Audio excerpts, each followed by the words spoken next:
خاتم النبیین شفیع المسلمین رحمۃ للعالمین یاسین مولانا مولانا سید القونین امام القبلتین جد الحسن والحسین بالقاسم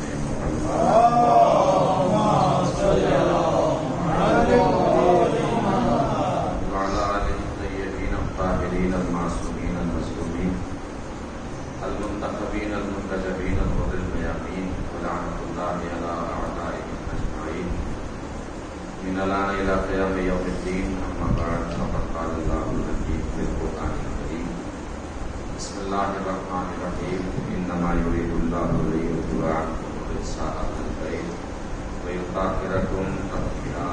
اللهم صل على محمد وآل محمد.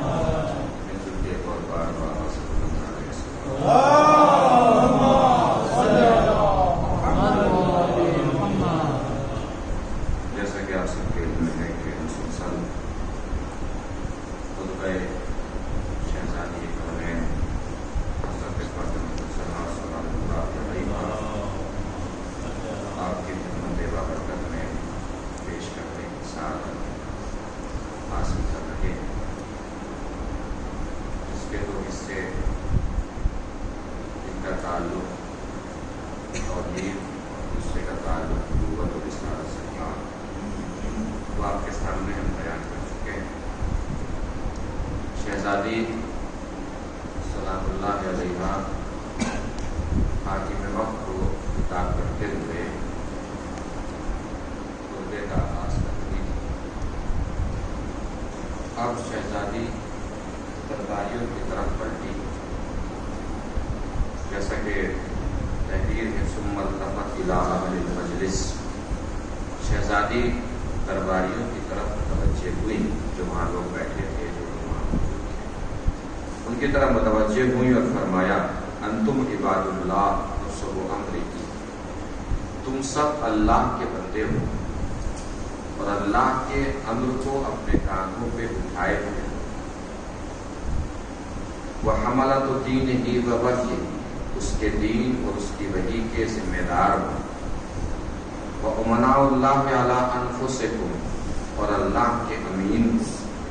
وَبُلَغَاءُ إِلَى الْأُمَمِ، اور پروردگار عالم کے دین کی تبلیغ تمام امتوں کے درمیان کرنے والے لوگ. زعیم حق لہ فیکم وعہد قدمہ الیکم وبقیۃ استخلفہا علیکم. پھر بھی تمہیں کیا ہو گیا ہے؟ تمہیں ہو کیا گیا ہے؟ تمہارے درمیان اللہ کی کتاب موجود ہے، بولتا ہوا قرآن موجود ہے، سچا قرآن اور سچی کتاب تمہارے درمیان موجود ہے.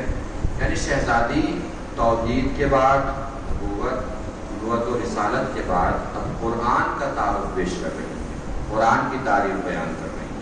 شہزادی فرما رہی ہے تمہارے درمیان کتاب اللہ ناطق والقرآن الصادق، سچا قرآن تمہارے درمیان موجود ہے، اللہ کی کتاب تمہارے درمیان موجود ہے. والنور الساطع، وضیاء اللہ میں چمکتا ہوا نور تمہارے درمیان موجود ہے. بینۃ بصائرہ منکشفۃ سرائرہ، جس کی دلیلوں سے سب واقف ہیں. قرآن کے اندر جو بھی دلیلیں موجود ہیں ان سے سب واقف ہیں، اور اس کے جتنے بھی راز ہیں وہ راز پوشیدہ نہیں ہیں، بلکہ ہر انسان کی نظر میں قرآن کے راز کھلے ہوئے ہیں. آگے شہزادی فرما رہی ہیں قائد الی رضوان اتباعہ، جس کی اتباع کرنے سے انسان اللہ کی مرضی تک پہنچ جاتا ہے. اگر انسان صحیح سے قرآن کے پیچھے پیچھے چلے تو انسان اللہ کی مرضی حاصل کر لیتا ہے اور نجات کے راستے تک پہنچ جاتا ہے. اب آئیے اس کے اگلا حصہ جو ہے وہ شہزادی نے اسباب بیان فرمائے ہیں قوانین الہیہ کے. یہ بہت توجہ سے سننے والی باتیں ہیں جو شہزادی فرمانے ہیں، خصوصاً میرے جوان بھائی بزرگ بہتر جانتے ہیں. نماز کیوں واجب ہے، روزہ کیوں واجب ہے، حج کیوں واجب ہے، زکوٰۃ کیوں واجب ہے، یہ سب شہزادی نے آگے بیان کرنا ہے. اب سنتے چلے جائیے. فجعل الایمان تطہیرا لکم من الشرک، اللہ نے ایمان کو اس لیے رکھا تاکہ تمہیں شرک کی نجاست سے اللہ بچا سکے. شرک کی نجاست سے بچانا تھا، اس لیے اللہ نے کس کو رکھا؟ ایمان کو رکھا. وَالصَّلَاةَ تَنزِيهًا لَكُم مِّنَ الْكِبْرِ، اور نماز کو اس لیے واجب کیا تاکہ تمہیں غرور سے بچا سکے. نماز کس لیے واجب ہوئی؟ تاکہ انسان غرور سے بچا سکے. تو جو قوم میں، سماج میں، معاشرے میں مغرور سا لگتا ہو، اس سے بس اتنا کہا کیجئے کہ 5 وقت کی نماز پڑھ لیں، غرور اور تکبر خود بخود ختم ہو جائے گا. اچھا، یہ سکے کا ایک پہلو ہے، اس میں دوسرا پہلو بھی ہے، وہ بڑی توجہ سے سننے والی بات. نماز کس لیے واجب ہوئی؟ تاکہ انسان غرور سے بچے. نماز اس لیے واجب ہوئی تاکہ انسان غرور سے بچے. اور اگر کسی کو اسی بات پہ غرور ہو جائے کہ وہ نمازی بہت اچھا ہے، بھائی نماز اسی لیے واجب ہوئی نا، انسان غرور سے بچے. اور اگر کسی کو نماز پڑھنے پر ہی غرور ہو جائے تو اس کا عمل قابل قبول نہیں ہوگا. اور میں نے پہلے مجلس میں بھی شاید عرض کیا تھا، یاد ہوگا، کہ اللہ کو خلوص چاہیے. آپ کے عمل میں اللہ کو خلوص چاہیے. غرور سے کیا ہوا عمل اللہ کو پسند ہی نہیں ہے. غرور سے آپ عمل کیجئے، 1 ٹرک انار بٹوا دیجئے، اگلے ہفتے تک بھی چرچا نہیں رہتی. خلوص سے عمل کیجئے، 1400 سال پہلے علی نے 1 انار دیا تھا، آج تک تاریخ اس کا چرچا کرتی ہے، صرف 1 انار کا. شہزادی فاطمہ زہرا سلام اللہ علیہا سے سوال کیا، پوچھا کچھ چاہیے، کوئی خواہش؟ کہ 1 انار مل جاتا. مولا علی نے بڑی مشکلوں سے وہ انار تلاش کیا، ڈھونڈا. انار لے کے واپس چل رہے تھے کہ کسی غریب کے کراہنے کی آواز آئی. اب میں نے پہلے بھی عرض کیا ہے کہ جو کسی غریب کی پریشانی کو دیکھ کے آگے بڑھ جائے، نہ وہ علی ہو سکتے ہیں نہ علی والے ہو سکتے ہیں. مولا علی کے قدم چھٹکے، رکے مولا. اس غریب کا سر اپنے زانوں پہ رکھا. محسوس فرما رہے ہیں؟ یعنی مولائے کائنات غریبوں کو نوازنے کا طریقہ اور طریقہ سکھا رہے ہیں کہ غریبوں کو، اگر کسی امیر کو، غریب کو کچھ دینا ہے تو دینے کا طریقہ کیا ہے، کس طریقے سے دیں گے اسے. علی نے اپنے زانوں پہ اس کا سر رکھا. محسوس کر رہے ہیں آپ؟ یعنی علی اس غریب کو اپنی برابری میں جگہ دے رہے ہیں. ایسا نہیں ہونا چاہیے کہ ہم کسی کو کچھ دیں تو دیں بھی اور اسے نیچا بھی دکھائیں.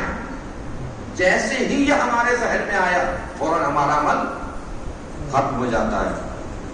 پوچھا اس سے کوئی خواہش، اس نے کہا آدھا انار مل جاتا. اب سمجھ رہے ہیں آپ آدھا انار یہ کیا ہے؟ آدھا انار یہ آدھا انار نہیں ہے، شہزادی فاطمہ کی زندگی بھر کی اکیلی خواہش ہے. علی کے لیے کتنا مشکل تھا وہ انار توڑنا، لیکن علی نے خیبر کسی تیزی سے انار کو توڑا اور آدھا انار اس غریب کو دیا. پھر پوچھا اور کوئی خواہش؟ کہا آدھا اور مل جاتا. علی نے وہ انار بھی دے دیا. علی انار دے کے اب گھر کی طرف چل رہے ہیں اور علی کے قدم ڈگمگا نہیں رہے، اس لیے کہ علی کو یقین ہے کہ گھر میں فاطمہ جیسی زوجہ موجود ہے. اور میں نے پہلے بھی عرض کیا ہے کہ بہت سے کام، بہت سے عمل، بہت سی عبادتیں مرد کر ہی اس وجہ سے پاتا ہے کہ اس کے پاس اس کی شریک حیات، اس کی ہم فکر ہوتی ہے. اگر زوجہ ہم فکر نہ ہو تو بہت سے عمل مرد انجام نہیں دے سکتا، بہت سی عبادتیں مرد کر نہیں سکتا. علی کے قدم بڑھ رہے ہیں. اچھا، ادھر پتہ فاطمہ کو بھی ہے کہ انار علی نے نہیں بھیجے، انار جنت سے آئے ہیں. لیکن فاطمہ نے دروازہ کھول کے یہی کہا، یا علی وہ انار کتنے میٹھے تھے جو آپ نے بھیجے تھے. یعنی یہ فاطمہ نے درس دیا ہے کہ اگر شوہر کو بیوی مانتی ہے تو ایسا موقع نہیں آنا چاہیے کہ اس کے سامنے شوہر کو سر جھکانا پڑے اور احساس کمتری کا شکار ہونا پڑے. یہاں پہ خدا نے بھی بتایا کہ تم میری طرف یہ قدم بڑھا کے تو دیکھو، ہم اپنی طرف چلنے والے کسی بندے کو کبھی ذلیل نہیں ہونے دیتے. 1 انار کے بدلے جنت سے اناروں کا کھان بھیج دیا. تو محسوس کر رہے ہیں آپ میں کیا عرض کر رہا ہوں کہ کسی عمل میں بھی غرور نہیں ہونا چاہیے.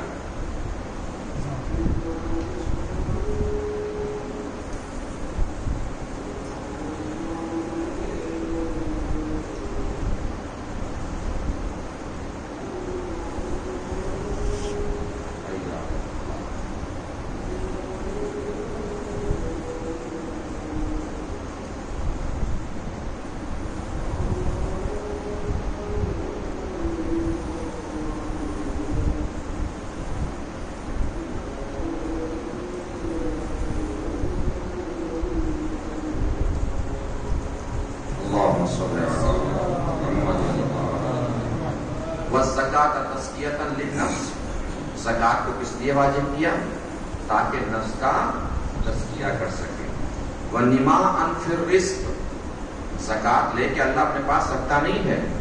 نِمَاءً فِي الرِّزْقِ، زکات اس لیے واجب ہوئی تاکہ تمہارے رزق میں اللہ اضافہ کر سکے۔ تم اللہ کی بارگاہ میں، اللہ کے دربار میں اللہ کے لیے جس طریقے سے جتنا بھی خرچ کرو گے، اللہ اپنے پاس رکھے گا نہیں، اسے پلٹائے گا، اور پلٹائے گا تو اضافہ کر کے پلٹائے گا۔ بھائی تم اللہ کے دربار میں اور اللہ کی بارگاہ میں دو گے اپنی اوقات سے، لیکن اللہ جب پلٹ کے دے گا تو اللہ اپنی حیثیت سے دے گا۔ اب انسان سوچ سکتا ہے کہ اللہ کی حیثیت کی کوئی حد تو نہیں ہے نا، تو جب وہ نوازے گا تو بالکل لامحدود نوازے گا، بے حد نوازے گا، اتنا نوازے گا کہ انسان شمار بھی نہیں کر سکتا۔ آگے شہزادی وَالصِّيَامَ تَثْبِيتًا لِلْإِخْلَاصِ، روزے کو اس لیے واجب کیا تاکہ تمہارے خلوص کو ثابت کر سکے، تم اپنے خلوص کو ثابت کر سکو، اس لیے روزے کو اللہ نے واجب کیا۔ وَالْحَجَّ تَشْدِيدًا لِلدِّينِ وَالْعَدْلَ تَنْصِيحًا لِلْقُلُوبِ، اور حج کو اس لیے واجب کیا تاکہ تم اپنے دین کے اعتبار سے شدید ہو سکو، طاقتور ہو سکو۔ اور آگے شہزادی فرماتی ہیں وَإِطَاعَتَنَا نِظَامًا لِلْمِلَّةِ، ہماری اطاعت کو اس لیے واجب کیا تاکہ ملت کا نظام قائم ہو سکے۔ اہل بیت کی اطاعت کیوں واجب ہے؟ تاکہ ملت کا نظام قائم ہو سکے۔ اب آئیے شہزادی نے کہاں سے آغاز کیا؟ قرآن مجید کا تعارف شہزادی نے پیش کیا۔ اب میں قرآن مجید کے تعارف کو قرآن ہی کی طرف لے کے آ جاتا ہوں اور قرآن سے قرآن مجید کا تعارف پیش کرتا ہوں۔ قرآن مجید کا تعارف شہزادی نے کیوں پیش کیا؟ تاکہ قرآن کے ذریعے سے انسان نبی کو پہچان سکے، انسان رسول کو پہچان سکے۔ چونکہ رسول کے تعارف کے بعد فوراً قرآن کا تعارف شہزادی نے پیش کیا۔ قرآن کے تعارف کے پہلے رسول کا تعارف ہے، قرآن کے تعارف کے بعد مولا کائنات کا تعارف ہے۔ یعنی قرآن کو سمجھیے تاکہ علی سمجھ میں آ جائیں، قرآن کو سمجھیے تاکہ نبی سمجھ میں آ جائیں۔ اب میں قرآن کا تعارف آپ کے سامنے پیش کر رہا ہوں، آپ میرا ساتھ دیتے چلے جائیے گا۔ ایک صلوات پڑھ لیجیے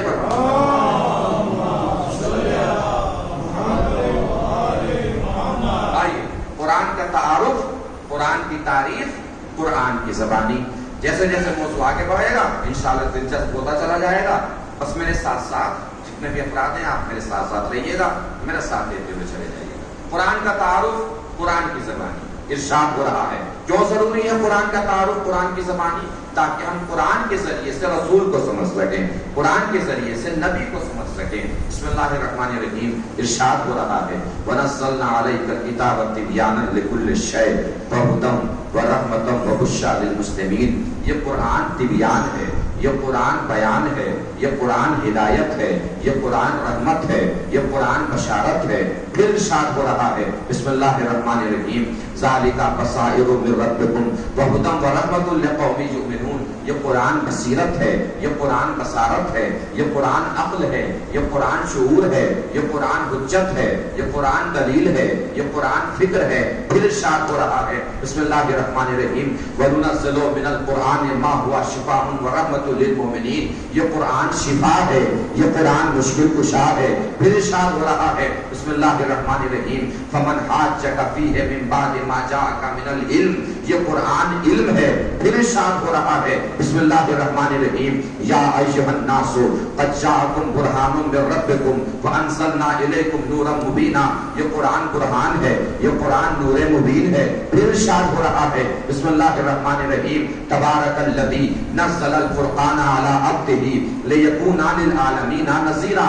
یہ قرآن فرقان ہے، یعنی حق اور باطل کے درمیان فیصلہ کرنے والی کتاب ہے۔ پھر ارشاد ہو رہا ہے بسم اللہ الرحمن الرحیم ذالک امر اللہ انزلہ الیکم۔ یہ قرآن امر ہے۔ پھر ارشاد ہو رہا ہے بسم اللہ الرحمن الرحیم والقرآن العظیم۔ یہ قرآن عظیم ہے۔ پھر ارشاد ہو رہا ہے بسم اللہ الرحمن الرحیم انہ لقرآن کریم فی کتاب مکنون لا یمسہ الا المطہرون۔ یہ قرآن کریم ہے، یہ قرآن مطہر ہے۔ پھر ارشاد ہو رہا ہے بسم اللہ الرحمن الرحیم انا نحن نزلنا الذکر وإنا لہ لحافظون. یہ قرآن ذکر ہے. اتنے سارے تعارف اللہ نے قرآن مجید کے پیش کیے. کیا کہا اللہ نے؟ یہ قرآن ذکر ہے, یہ قرآن تبیان ہے, یہ قرآن بیان ہے, یہ قرآن ہدایت ہے, یہ قرآن رحمت ہے, یہ قرآن بشارت ہے, یہ قرآن بصارت ہے, یہ قرآن بصیرت ہے, یہ قرآن عقل ہے, یہ قرآن شعور ہے, یہ قرآن حجت ہے, یہ قرآن دلیل ہے, یہ قرآن فرقان ہے, یہ قرآن نور مبین ہے, یہ قرآن ذکر ہے, یہ قرآن امر ہے, یہ قرآن فکر ہے, یہ قرآن دلیل ہے, یہ قرآن فرقان ہے, یہ قرآن قرآن ہے. اب اللہ کہہ رہا ہے بسم اللہ الرحمن الرحیم قرآن عربی غیر ذی عوج.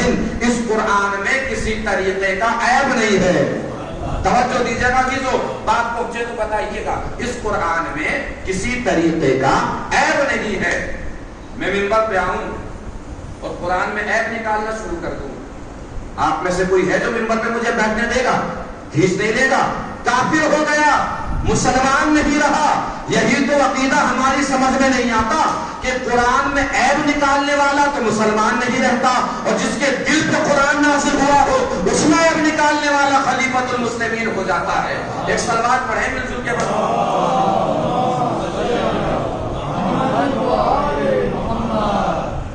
محسوس کر رہے ہیں قرآن کے کتنا تعارف, قرآن کی کتنی بلندی. یہ قرآن بیان, یہ قرآن تبیان, یہ قرآن عقل, یہ قرآن شعور, یہ قرآن حجت, یہ قرآن دلیل, یہ قرآن فکر, یہ قرآن امر, یہ قرآن ذکر, یہ قرآن قرآن, یہ قرآن فرقان. اس کے بعد کا قرآن میں کسی طریقے کا عیب نہیں ہے. پھر آگے ارشاد فرمایا بسم اللہ الرحمن الرحیم لا یاتیہ الباطل من بین یدیہ ولا من خلفہ. قرآن کے اوپر سے شیطان کا گزر نہیں ہو سکتا. کیا عظمت قرآن کی, قرآن کے اوپر سے شیطان کا گزر نہیں ہو سکتا. یہی تو عالم اسلام سے ہمیں شکوہ ہے, ہمیں گلہ ہے. جب قرآن کے اوپر سے شیطان کا گزر نہیں ہو سکتا تو رسول کے دماغ کے اوپر سے ہذیان کا گزر کیسے ہو جائے گا؟ ایک صلوات پڑھیں مل کے بعد.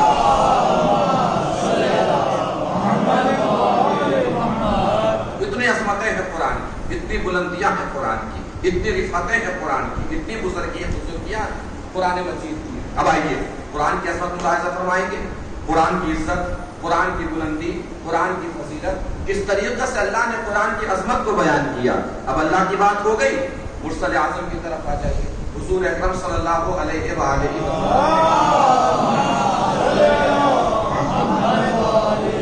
قرآن کی عظمت بیان کرتے ہوئے ارشاد فرمایا رمضان آئے گا, ہر مسجد سے آپ کو یہ حدیث سنائی دے گی جو قرآن کی عظمت میں حضور نے فرمایا ہے. کیا فرمایا حضور نے قرآن مجید کی عظمت میں؟ حضور فرماتے ہیں جو قرآن یاد کر کے سنائے اس کی 7 پشتیں جہنم میں نہیں جاتی. پشت کہاں ہوتی ہے؟ آگے ہوتی ہے, پیچھے ہوتی ہے؟ پشت پیچھے ہوتی ہے. یعنی کیا فرمایا حضور نے؟ جو قرآن یاد کر کے سنائے اس کی 7 گزری ہوئی نسلیں جہنم میں نہیں جائیں گی. یعنی جو قرآن یاد کر کے سنائے نہ اس کا باپ جہنم میں جائے گا, نہ اس کا دادا جہنم میں جائے گا, نہ اس کا پردادا جہنم میں جائے گا. اس کے آگے کے رشتوں کا آپ حساب لگاتے رہیے. بھائی جو قرآن یاد کر کے سنائے اس کا باپ جہنم میں نہیں جائے گا, یہ رسول نے فرمایا. جو قرآن یاد کر کے سنائے اس کا باپ جہنم میں نہیں جائے گا, یہ رسول نے فرمایا.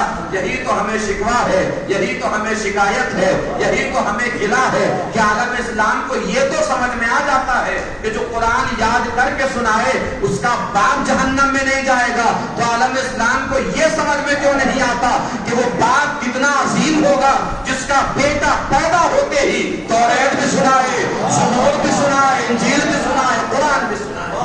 ایک صلوات پڑھیں مل جل کے.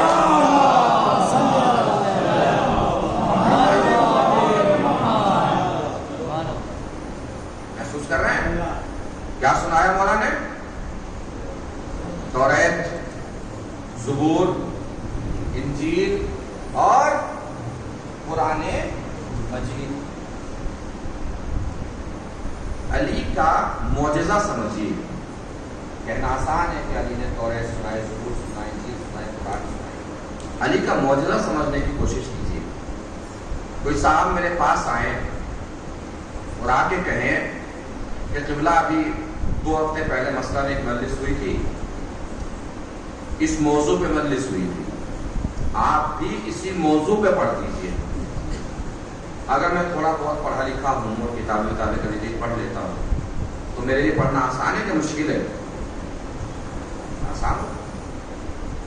کوئی صاحب میرے پاس آئے اور آ کے کہیں کہ قبلہ فلاں مولانا ہے ربیع الاول میں آنے والے ہیں ہمارے یہاں، وہ جس موضوع پہ پڑھے اس موضوع پہ پڑھ دیجیے. اب میرے لیے پڑھنا آسان ہے مشکل ہے؟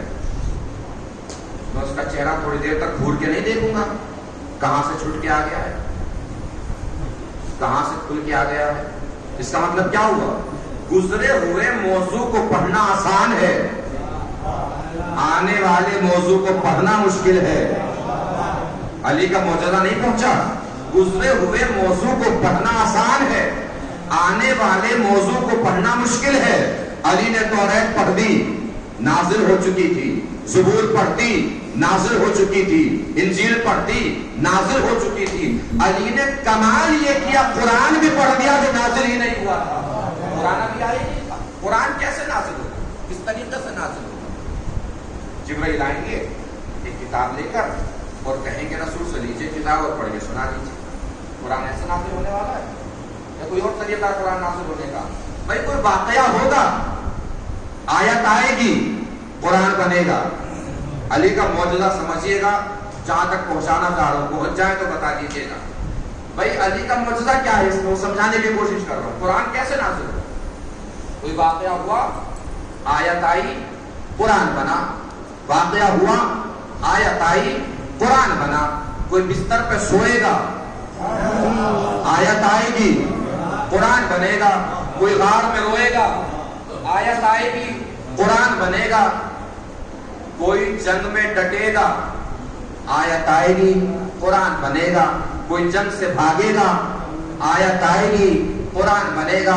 بھائی سوئے گا، سویا نہیں ہے، روئے گا، رویا نہیں ہے. اور علی پہلے ہی آیتیں سنا رہے ہیں. توجہ دیجو، علی پہلے ہی قرآن سنا رہے ہیں. اس کا مطلب علی کا کمال یہ تھا قرآن سنانے میں کہ علی واقعہ دیکھ رہے ہیں، آیت پڑھ رہے ہیں، واقعہ دیکھ رہے ہیں، آیت پڑھ رہے ہیں. پوچھئے علماء سے، پوچھئے ذاکرین سے، پوچھئے واعظین سے، پوچھئے مفسرین سے، پوچھئے پڑھے لکھے لوگوں سے کہ قرآن آیا نہیں ہے تو کہاں ہے؟ ہر کوئی یہی جواب دے گا، اللہ کے ارادے میں ہے، اللہ کے ارادے میں ہے، اللہ کے ارادے میں ہے. تو جو چیز اللہ کے ارادے میں ہے علی اس کو پڑھ رہے ہیں.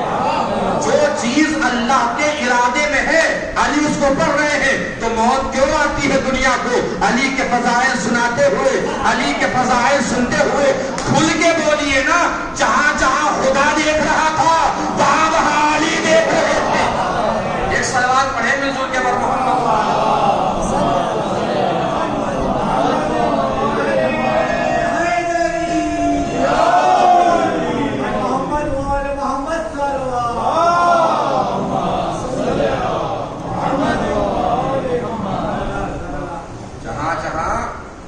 خدا دیکھ رہا تھا وہاں وہاں علی دیکھ رہے تھے.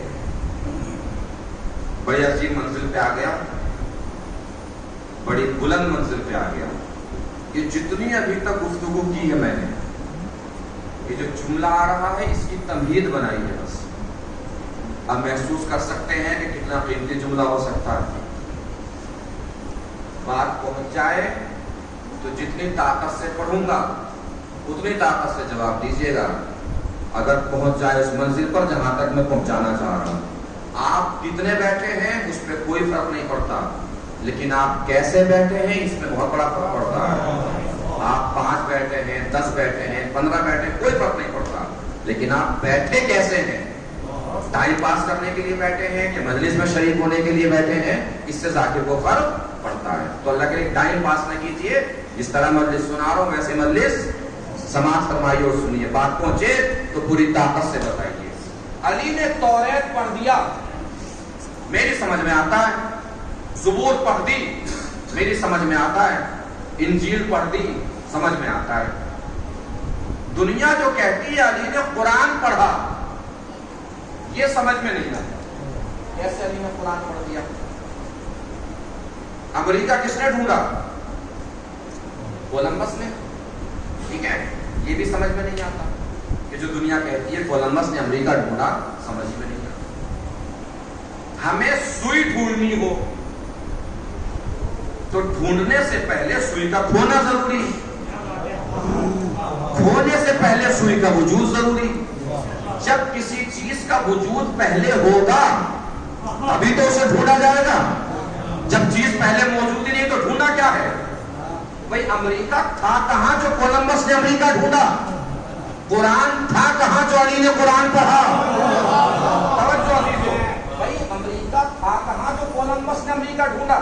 اسی طرح قرآن تھا کہاں جو علی نے قرآن پڑھا؟ کولمبس نے امریکہ نہیں ڈھونڈا, جو کولمبس نے ڈھونڈ دیا وہ امریکہ بن گیا. جو کولمبس نے ڈھونڈا وہ امریکہ بنا. بھئی امریکہ تھا کہاں جو کولمبس نے ڈھونڈ دیا؟ جو کولمبس نے ڈھونڈا وہ امریکہ بنا. یہ نہ کہا کیجئے علی نے قرآن پڑھ دیا, علی نے قرآن پڑھ دیا. قرآن تھا کہاں جو علی نے پڑھ دیا؟ یہ نہ کہا کیجئے علی نے قرآن پڑھا, یوں کہا کیجئے جو علی نے پڑھ دیا وہ قرآن بنا.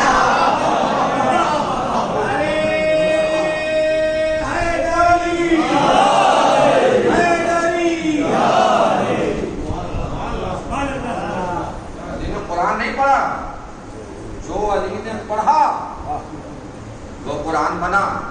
اور آگے چلیے عظیم منزل بلندی تک قرآن کے سلسلے سے حضور کی ایک اور حدیث سماعت فرما لیجیے. حضور اکرم صلی اللہ علیہ وآلہ وسلم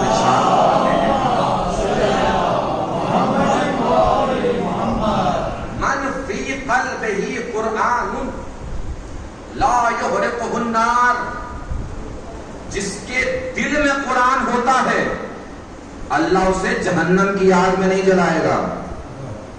کیا ہے قرآن کی عظمت, کیا ہے قرآن کی بلندی؟ جس کے دل میں قرآن ہوتا ہے اللہ اسے جہنم کی آگ میں نہیں جلائے گا.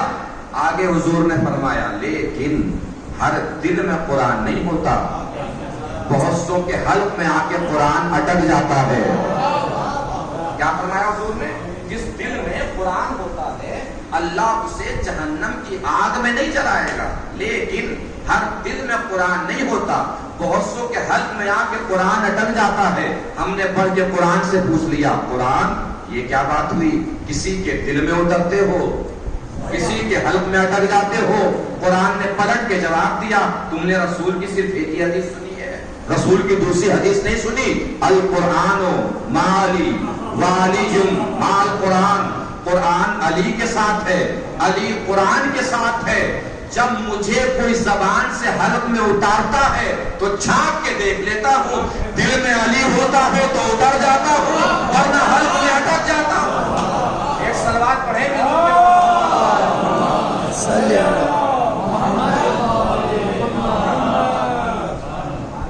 یہ عظمتیں ہیں قرآن کی, یہ بلندیاں ہیں قرآن کی. اور حضور اکرم صلی اللہ علیہ وآلہ وسلم نے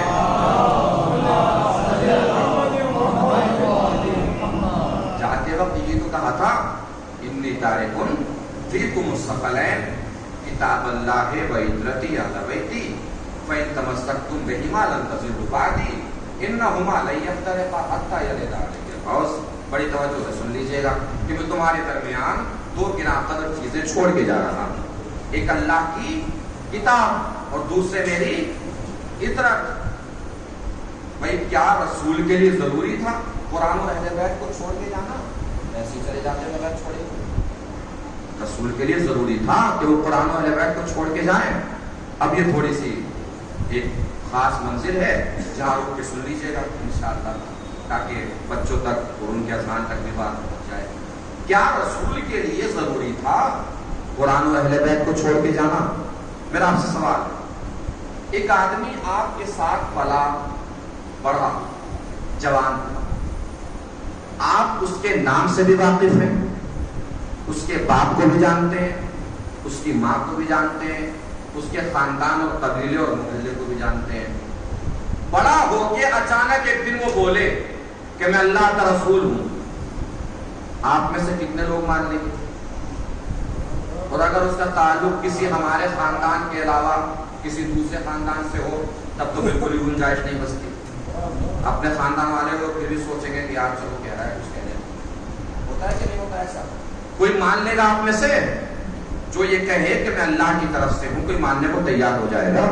ایسی صورت میں جب بھی یہ کوئی کہے کہ میں اللہ کی طرف سے ہوں، کوئی نہ مانے تو اس کے لیے ضروری ہے کہ معجزہ دکھائے۔ معجزہ اسی لیے رکھا گیا ہے، کیا ضروری ہے؟ معجزہ دکھائے۔ اب بہت ہی باریک بات کرنے جا رہا ہوں، جس کو سمجھ میں آ جائے مجھے سمجھا دیں۔ جو بھی یہ کہے کہ میں اللہ کی طرف سے ہوں، اس کے لیے ضروری ہے کہ معجزہ دکھائے۔ جو بھی یہ کہے کہ میں اللہ کی طرف سے ہوں، اس کے لیے ضروری ہے کہ معجزہ دکھائے۔ اسی لیے بعد رسول بہت سے لوگوں نے خلافت کا اللہ کی طرف سے ہونے کا انکار کر دیا۔ لوگوں نے کہہ دیا کہ رسول کے بعد خلیفہ اللہ کی طرف سے ہونا ضروری نہیں ہے۔ کیوں؟ اس لیے کہ جو بھی یہ کہے کہ میں اللہ کی طرف سے ہوں، اس کے لیے ضروری ہے کہ معجزہ دکھائے۔ اب جس میں معجزہ دکھانے کی طاقت نہیں ہے وہ یہی کہہ دے گا کہ اللہ کی طرف سے ہونا ضروری نہیں ہے۔ اس کے مقابلے پر ایک پورا سلسلہ ہے جو کہتا رہا کہ ہم اللہ کی طرف سے، ہم اللہ کی طرف سے ہیں، یعنی وہ چیلنج پیش کرتا رہا کہ جس کی مرضی ہے آؤ، ہم سے معجزہ دیکھ کے جاؤ۔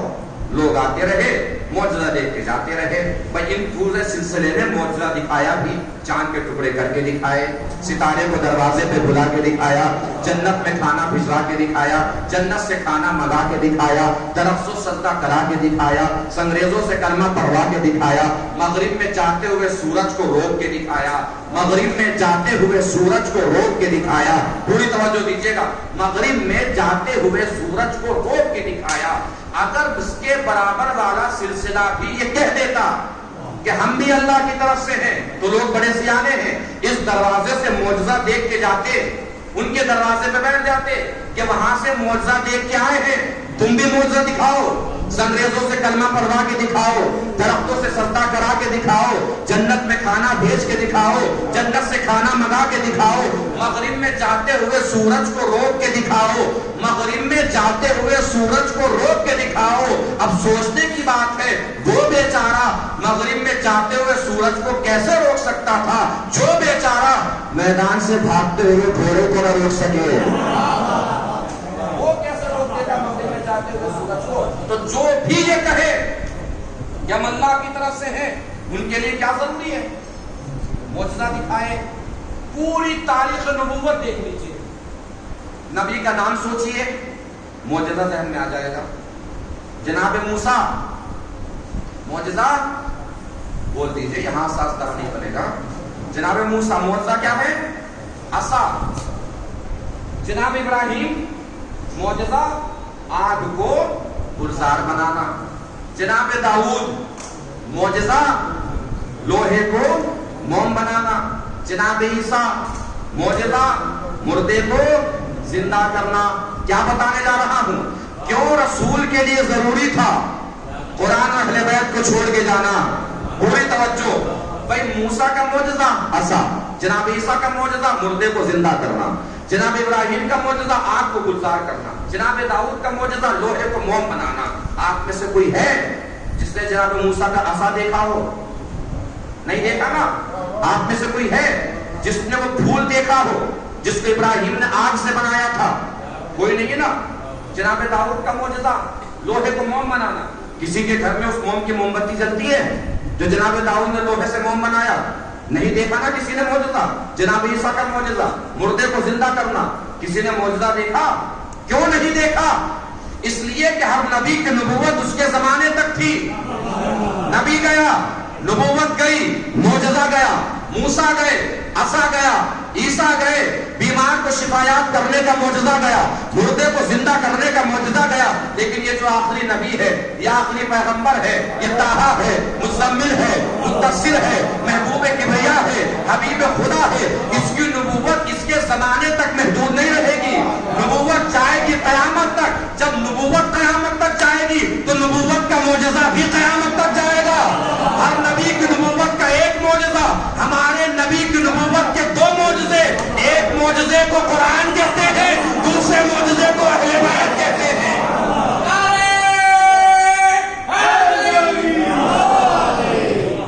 ایک معجزے کو اہل بیت کہتے ہیں بھائی قرآن ہے فصاحت و بلاغت کا معجزہ، اہل بیت ہے کردار کا معجزہ۔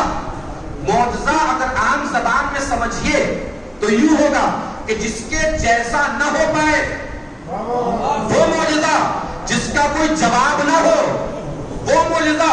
اب اگر کوئی آپ سے پوچھے قرآن معجزہ کیسے ہے، اہل بیت معجزہ کیسے ہے، تو اس سے کہہ دیجئے گا اگر قرآن معجزہ نہیں ہے تو قرآن جیسی کوئی کتاب لا کے دکھا دے، اور اگر اہل بیت معجزہ نہیں ہے تو علی جیسا کوئی کردار لا کے دکھا دے۔ ایک صلوات پڑھیں مل جل کے بڑھو۔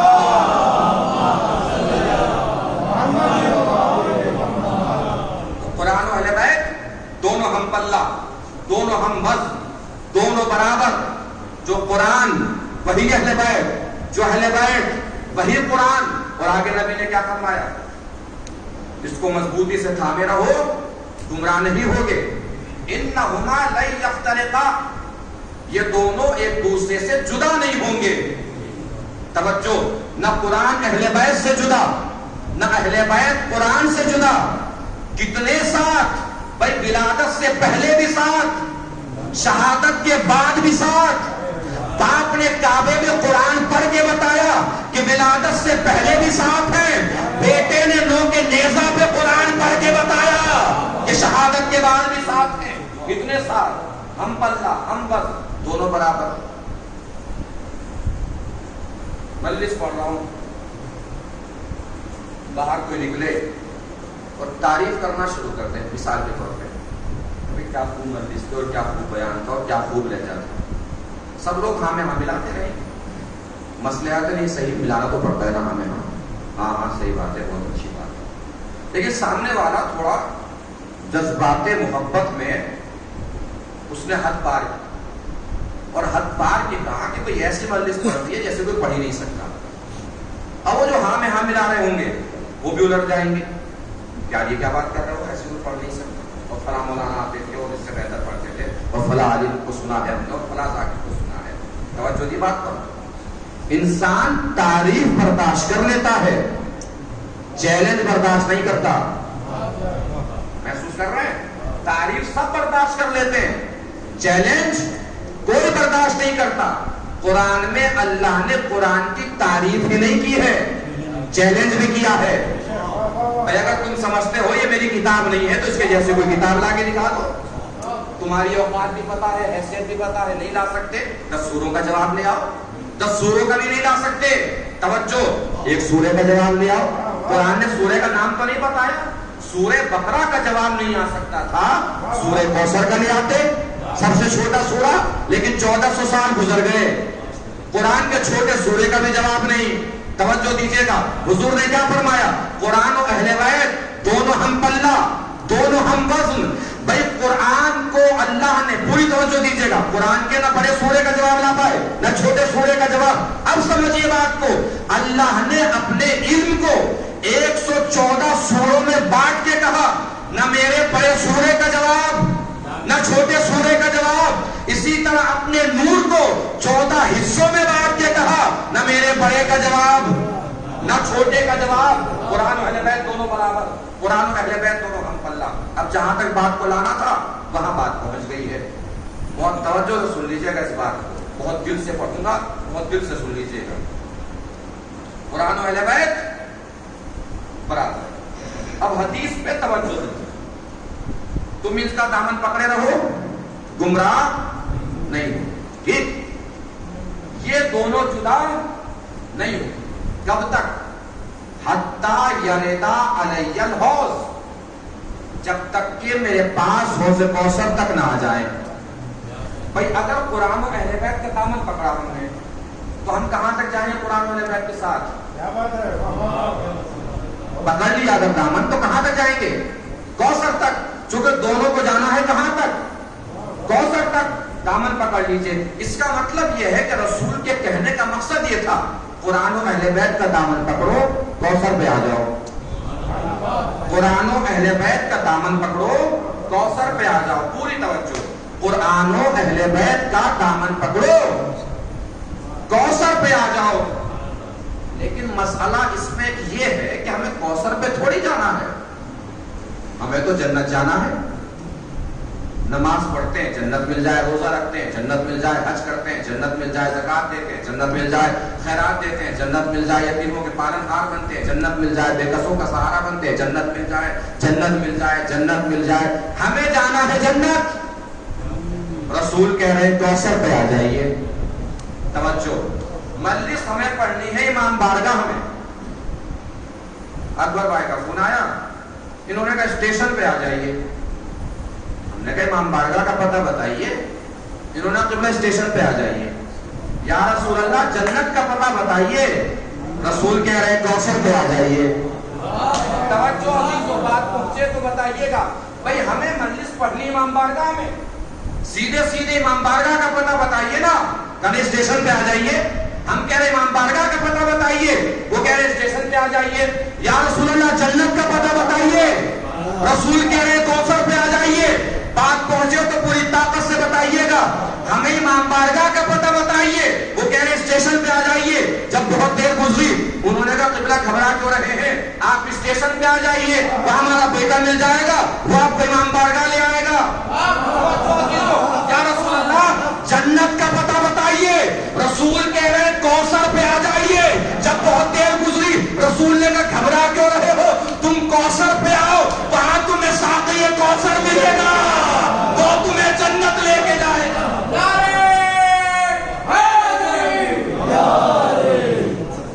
ایک صلوات پڑھنے میں چپ کے پڑھو.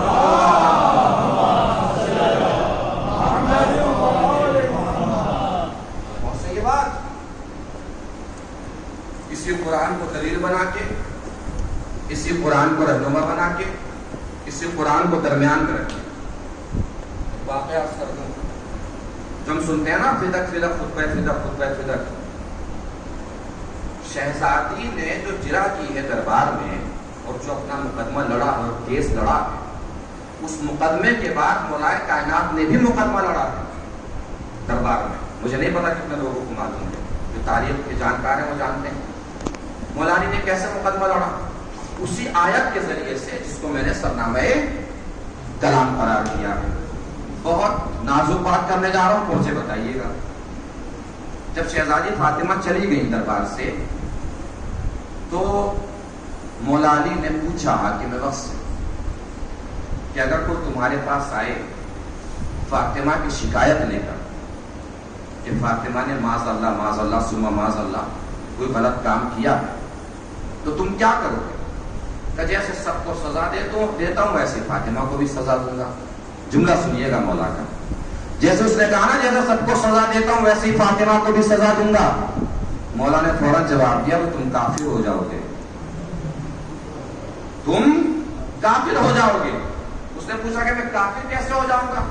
کہ اس لیے ہو جاؤ گے کہ تم نے اللہ کی گواہی کے مقابلے پر بندے کی گواہی مان لی. بھائی قرآن میں اللہ نے گواہی دی ہے آیت تطہیر کے ذریعے سے کہ فاطمہ کوئی غلط کام نہیں کر سکتی.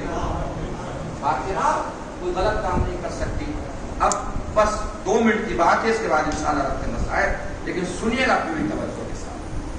بہت دل میں گفتگو ہے مگر میں بہت آسان کر کے پیش کر دوں گا. یہ جو آیت تطہیر ہے سورہ مبارکہ احزاب میں ہے آیت تطہیر. آیت تطہیر جس جگہ پر ہے اس جگہ پہ پہلے بھی اور بعد میں بھی ازواج رسول کا تذکرہ, رسول کی ازواج کا تذکرہ. بہت سے لوگ, اور ہم میں بھی ایسے بہت سے لوگ ہیں جو کہتے ہیں کہ آیت تطہیر کو یہاں پہ رکھا گیا ہے, اس کو کہیں اور ہونا چاہیے تھا, یہاں اس کی جگہ نہیں ہے. ازواج رسول کا جہاں تذکرہ ہو رہا ہے وہاں درمیان میں آیت تطہیر کو اس لیے رکھا گیا تاکہ ازواج رسول کی فضیلت کو بڑھا سکیں. یہاں کی یہ جگہ نہیں تھی, کہیں اور اس کو ہونا چاہیے تھا. لیکن میں کہتا ہوں کہ آیت تطہیر جہاں پر ہے اس کو وہی ہونا چاہیے تھا. اب میں ایک بہت عظیم اور عجیب بات کرنے جا رہا ہوں, سماعت کیجیے گا.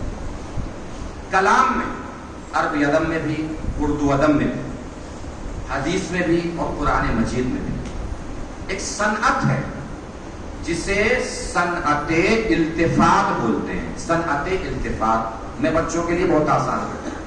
صنعت التفات کون سی صنعت ہے؟ توجہ کے بدلنے کے ساتھ ساتھ مضمون بدل جاتا ہے. مثلا میں مجلس پڑھ رہا ہوں تو کس سے میرا خطاب ہے؟ جتنے بھی سامعین یہاں بیٹھے سب سے میرا خطاب ہے. مجلس پڑھتے پڑھتے درمیان میں کہوں کہ نجم بھائی پانی دے دیجیے، اب یہ کس سے خطاب ہے؟ آپ میں سے کسی سے نہیں، ان سے خطاب ہے. اتنا کہہ کر میں پھر مجلس شروع کر دوں، یا میں ایسا کہوں گا کہ مجلس ابھی رکی ہوئی ہے، ٹھہری ہوئی ہے، آپ ابھی تھوڑا سا انتظار کیجیے، آپ ذرا پانی لے کے آئیے. پانی لانے کے بعد میں کہوں کہ اب یہاں سے میری مجلس شروع ہو رہی ہے. ایسے کوئی کرتا ہے؟ مجلس چلتی رہتی ہے، پانی بھی انسان مانگ لیتا ہے، پی بھی لیتا ہے، مجلس بھی اسے کنٹینیو کر دیتا ہے. توجہ بدلی، مضمون بدل گیا. کون سی یہ بات؟ اس صنعت کو کیا کہتے ہیں؟ صنعت التفات. دو بچے ہیں آپ کے، مثلا دو بیٹے آمنے سامنے کھڑے ہیں، آپ ایک بیٹے کو ڈانٹ رہے ہیں، تمہاری بہت شکایتیں آ رہی ہیں، تمہارا ٹیچر تمہاری شکایت کر رہا تھا، تمہارے اسکول سے تمہاری شکایت آ رہی تھی، بھرپور توجہ. وہ دوسرے بیٹے کو دیکھنے لگے. آپ کہیں اسے کیا دیکھ رہا ہے؟ اس کی کوئی شکایت نہیں کرتا، سب اس کی تعریف کرتے ہیں، استاد بھی اس کو اچھا کہتے ہیں. اس صنعت کو کیا کہتے ہیں؟ صنعت التفات. مخاطب بدلا، توجہ بدلی، مضمون بدلا. اب اگر مثال میں آپ تک پہنچا پایا ہوں، اب میں آیت تطہیر بتانے جا رہا ہوں. اس کی عظمت کیا ہے، اس کی بلندی کیا ہے. بھائی ازواج رسول کے تذکرے کے درمیان آیت تطہیر رکھی ہوئی ہے. آیت تطہیر کو جہاں ہونا چاہیے تھا وہیں پر ہے. اللہ نے یہاں پہ صنعت التفات کو رکھا ہے. بھائی ایک بیٹے کو ڈانٹ رہے ہیں، دوسرے بیٹے کی طرف متوجہ ہوئے کہ اس میں کوئی کمی نہیں ہے، یہ بالکل ٹھیک ہے، استاد اس کی تعریف کرتے ہیں. اسی صنعت التفات کو اللہ نے آیت تطہیر میں پرویا. توجہ، ازواج رسول سے خطاب ہے کہ تم گھروں میں رہا کرو، باہر نہ نکلا کرو، زمانے جاہلیت کی طرح زینت نہ کیا کرو. اور اہل بیت ہم ذمہ داری لیتے ہیں، یہ ہر برائی سے دور ہیں. ہم ذمہ دار ہیں، یہ ہر برائی سے دور ہیں. اس صنعت کو کہتے ہیں صنعت التفات، یعنی آیت تطہیر کو جہاں ہونا چاہیے تھا وہیں پہ ہے، تاکہ ہر انسان کو اپنی اپنی اوقات پتا رہے. ایک صلوات پڑھیں مل جل کے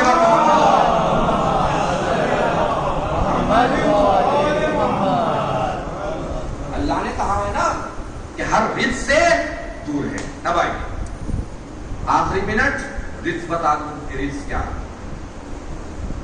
رزق کیا چیز ہے؟ یہ سورہ مبارکہ توبہ رزق بتانے جا رہا ہوں، پوری طاقت سے میرے طرف متوجہ رہیے گا.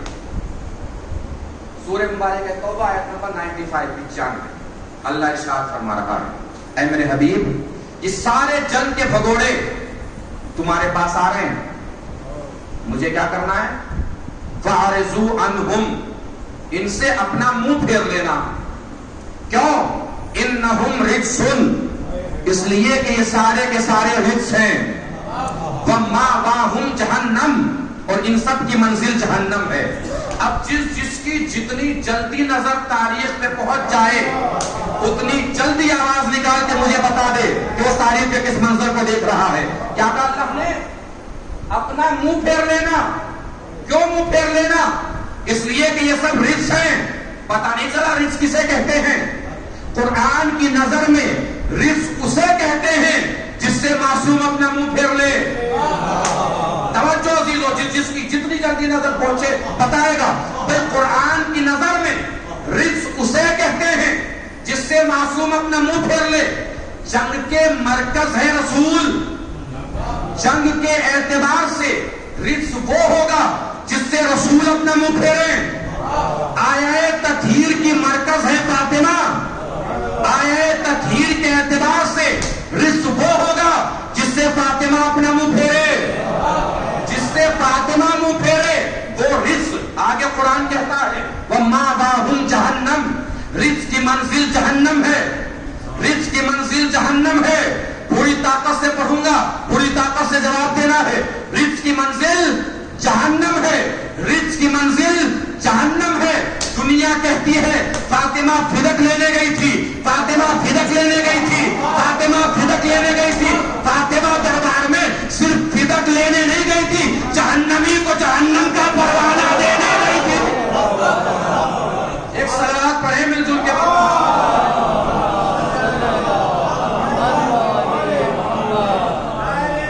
سلامت رہیے۔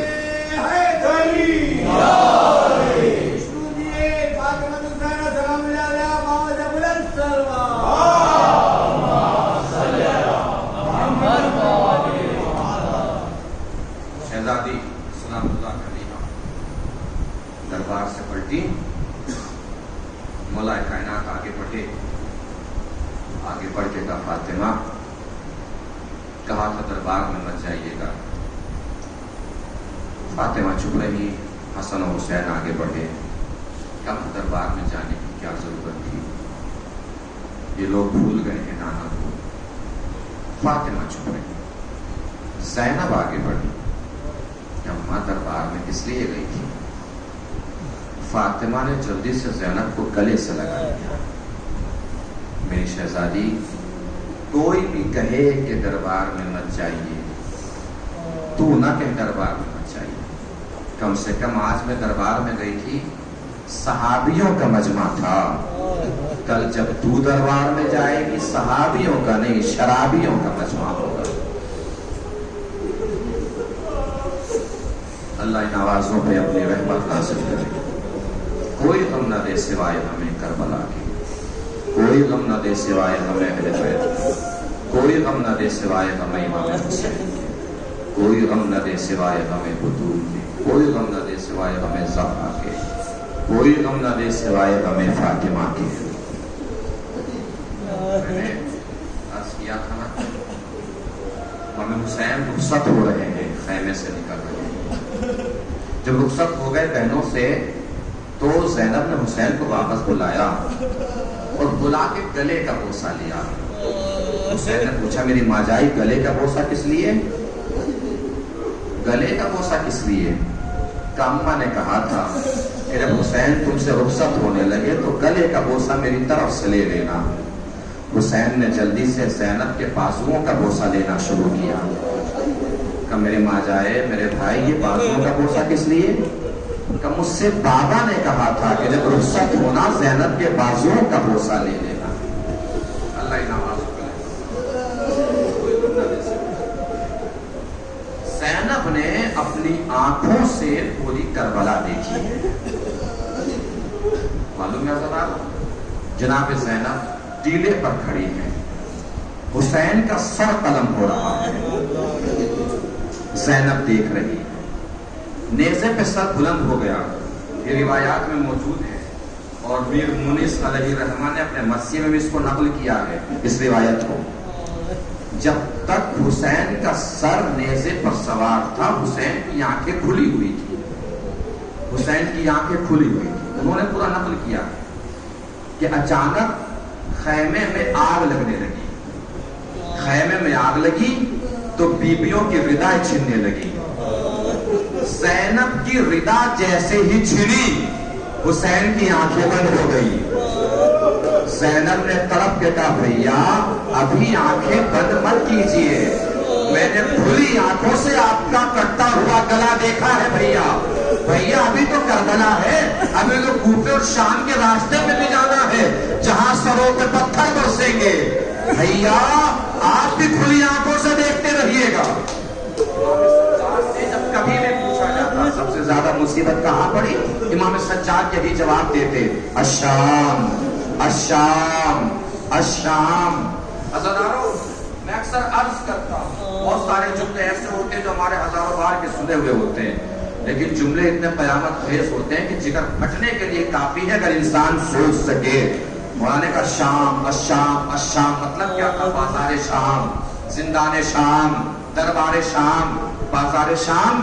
مولا بازار شام کا عالم کیا تھا؟ کمنحال ہمیں اس جگہ پہ کھڑا کیا گیا جہاں غلاموں اور کنیزوں کو بیچنے کے لیے کھڑا کیا جاتا ہے۔ جگر پھٹنے کے لیے جملہ کافی ہے کہ علی کی بیٹیاں وہاں کھڑی ہیں جہاں کنیزوں کو بیچنے کے لیے کھڑا کیا جاتا ہے۔ مولا زندان شام کا عالم کیا تھا؟ کمنہال ہم زندان کے حجرے میں نہیں، زندان کی گلی میں تھے. 6 مہینے تک ہم اس گلی میں بیٹھے رہے جہاں کا دروازہ باہر کے راستے پر کھلتا تھا. جب باہر سے کوئی گزرتا تھا تو اس کی نظر اندر پڑتی تھی. منہال دیکھنے لگا مولا کا چہرہ جیسے آپ مجھے دیکھ رہے ہیں. منہال سے پوچھا مولا نے کچھ پتا نہیں چلا احساس نہیں ہوا؟ منہال 6 مہینے میری ماں بہنیں پھوپھیاں اس گلی میں پیروں کو سمیٹے سمیٹے بیٹھی رہی، کہیں کسی کی نظر گلی میں نہ پڑ جائے. اللہ آپ کی آوازوں پہ رحمت نازل کرے. کوئی قبر دے سوائے رب کربلا کے. آخری جملہ ہے، مصائب تمام ہے. میں عربی میں جملہ پڑھوں گا، جتنا مجھ سے ترجمہ ہو سکے گا میں اتنا ترجمہ کر دوں گا، اور جتنا آپ سمجھ سکے آپ اتنا رو لیجئے گا. اس جملے کا بعین ہی ترجمہ کسی میں ہمت اور طاقت نہیں کہ کر سکے. جتنا ہو سکے گا اتنا کر دوں گا، جتنا سمجھ جائیے گا اتنا رو لیجئے گا. مولا دربار کا عالم کیا تھا؟ کہ منہال دربار کا عالم مت پوچھ. کہ مولا آپ مجھے بتائیں گے، میں آپ کے چاہنے والوں کو بتاؤں گا، وہ بھی روئیں گے میں بھی روؤں گا، وہ بھی پرسہ دیں گے میں بھی پرسہ دوں گا. مولا کانپتے بدن کے ساتھ کھڑے ہوئے، کانپتے بدن کے ساتھ کھڑے ہو کر کہتے منہال بس اتنا سمجھ دربار کا عالم کیا تھا کہ قامت علیہ السلام فی ارذل ثیابہا، چاروں طرف شرابیوں کا مجمع تھا اور میری پھوپھی اماں پوسیدہ لباس پہن کے شرابیوں کے درمیان کھڑی تھی. منادی ندا دے رہا تھا، پہچان لو یہ علی کی بیٹی زینب ہے، یہ حسین کی بہن زینب ہے. شرم کے مارے میرا سر بھی جھکا تھا، پھوپھی کا سر بھی جھکا تھا. نہ میں پھوپھی کو دیکھ پا رہا تھا نہ پھوپھی مجھے دیکھ پا رہی تھی. منادی صدا دیے جا رہا تھا، یہ علی کی بیٹی زینب ہے، یہ حسین کی بہن. الا لعنت اللہ علی القوم الظالمین سیعلم الذین ظلموا ای منقلب ینقلبون. انا للہ و انا الیہ راجعون. رضا بقضائہ و تسلیما لامرہ. بارگاہ اس مجلس عذاب، فرش عذاب، اشک عذاب کے صدقے اور وسیلے اور راستے میں جو بھی مومنین اور مومنات شریک مجلس ہیں، سب کی عزت کی، آبرو کی حفاظت فرما، سب کو ہر طریقے کی وبا اور بلا سے محفوظ فرما. عزاداران سید الشہداء جہاں کہیں بھی عزاداری فرما رہے ہیں، فرش عذاب بچھا رہے ہیں، پروردگار سب کو آسمانی اور زمینی بلاؤں اور وباؤں سے محفوظ فرما. جو بھی حضرات پریشان حال ان کی پریشانی کو دور فرما، جو مقروض ان کے قرضوں کو ادا فرما، جو بغیر کسی خطا کے مقید میں انہیں قید سے رہائی دلا، جو بیمار میں انہیں شفا کاملہ و عاجلہ عنایت فرما. پرچم اسلام کو سربلند فرما، پرچم کفر و نفاق کو سرنگو فرما. مقامات مقدسہ کی حفاظت فرما، علماء کرام کی حفاظت فرما، مراجع کرام کی حفاظت فرما. امام آخر کے ظہور میں تاجر